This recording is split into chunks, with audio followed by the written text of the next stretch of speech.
I got notes, take notes. This story appears in passages such like in the book of Matthew, chapter 26, verse 16 to 13. We find it in the book of Mark, chapter 14, verse 3 to 9. And we also find it in the book of Luke, chapter 7, verse 36 through 50. But what stands out in this passage, in this story, it wasn't just the offering. To me, what stands out was not just the offering, it was not the pouring, it was the breaking. It was the breaking. The alabaster jar had to be broken. Why did it have to be broken? For the fragrance to be released. For the fragrance to be released. I pray you can follow me this spiritually, and then you can apply this to your relationship with God. The alabaster jar had to be broken for the fragrance to be released. We have to be broken for our fragrance to be released. This is more than a physical act.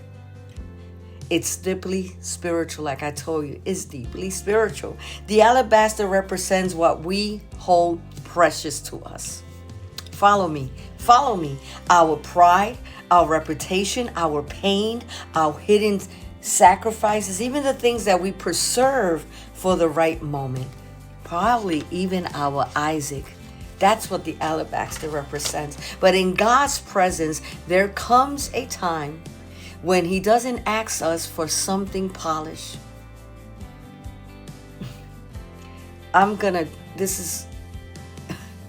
Excuse me getting emotional, but I need for you to understand that it's not in the perfume. It wasn't the pouring, it's the breaking. That there is time in God's presence, that there's going to come a time that God is going to ask you for something, and it's not going to be for something that is polished. He's going to ask for something that you can pour out. Something that you can pour out. The woman didn't measure the cost. She didn't measure the cost. She didn't hold back a portion. No, she broke it completely because she wanted it to be poured out completely. She wanted that fragrance to make sure it gets inhaled by everyone that was there. And that's where many of us struggle in. That's what many of us struggle, because breaking is what? Uncomfortable. The breaking is uncomfortable. Breaking means I need to surrender. It means letting go of my control. It means being vulnerable before God and sometimes before others. Follow me. The room she was in filled with people who did what? Who judged her, who criticized her, who was questioning her actions, questioning and criticizing the act that she was doing. But she wasn't there for them. She wasn't there for them. She was there for Jesus. When you let your alabaster break, you're saying this. You're saying this. God, nothing is too valuable to withhold from you. Nothing is too valuable that in me that I need to withhold from you. Sometimes the alabaster is your past. The thing you try to hide and manage to what? Manage quietly. No one needs to know. No one needs to know that I'm struggling with this. No one needs to know that I'm still hurting. No one needs to see the hidden wound. God says, bring it. Bring it and break it here. Bring it and break it in front of me. Bring it and break it and pour it on me. Sometimes it's your plans. The alabaster could be, sometimes it's your plans. The future you carefully design and try to orchestrate and try to plan, try to control. God says today, God says this evening, trust me enough to pour it out. Isn't that so awesome? That is like so beautiful. Trust me enough to pour it out. Sometimes the alabaster is your heart. It's too guarded. You cautious about everything. It's still wounded. It's still hidden wounds. And yet God invites us day after day, second after second. He invites us to open it fully, to break that alabaster, to let that fragrance flow. When the alabaster breaks, the fragrance fills the room. The fragrance fills the room. Your surrender doesn't just stay contained. It doesn't just stay there. It impacts the atmosphere. When you break your alabaster, that fragrance doesn't just stay, no, it shifts the atmosphere. It impacts the atmosphere. It changes everything. Your worship, your obedience, your sacrifice releases something new and fresh that others can't feel. They need to feel their own. But you can feel that breakthrough. You can feel and you can inhale and smell the new fragrance that is coming. What looks like loss in the natural becomes what?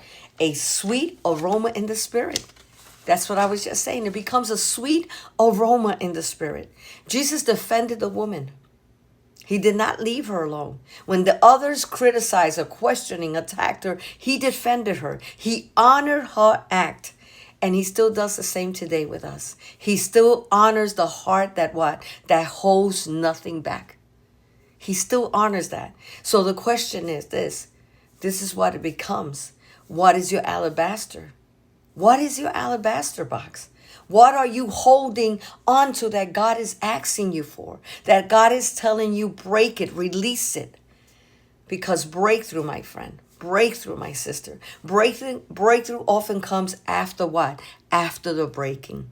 Breakthrough after the breaking. Breakthrough, get it? After the breaking. Healing comes after the pouring, and transformation comes after we surrender. That is the plan. Don't be afraid of the breaking. Don't be afraid of it. It's not destruction. It's release. Let the alabaster break. That's the theme of this reflection. This last day, 31 days. Let the alabaster break and let the fragrance rise.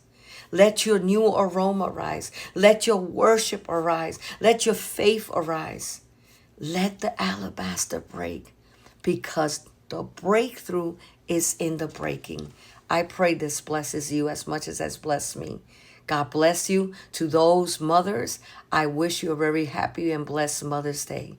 To those adopted mothers, to those who have lost children, who are still in a barren season, God says your breakthrough is in the breaking. I wish you all a very blessed, happy Mother's Day, and just trust in the Lord. As I said in last night's reflection, faith is that you don't ask him, but you continue asking into it is done. Into it is done. Into his will is done. Let your alabaster break.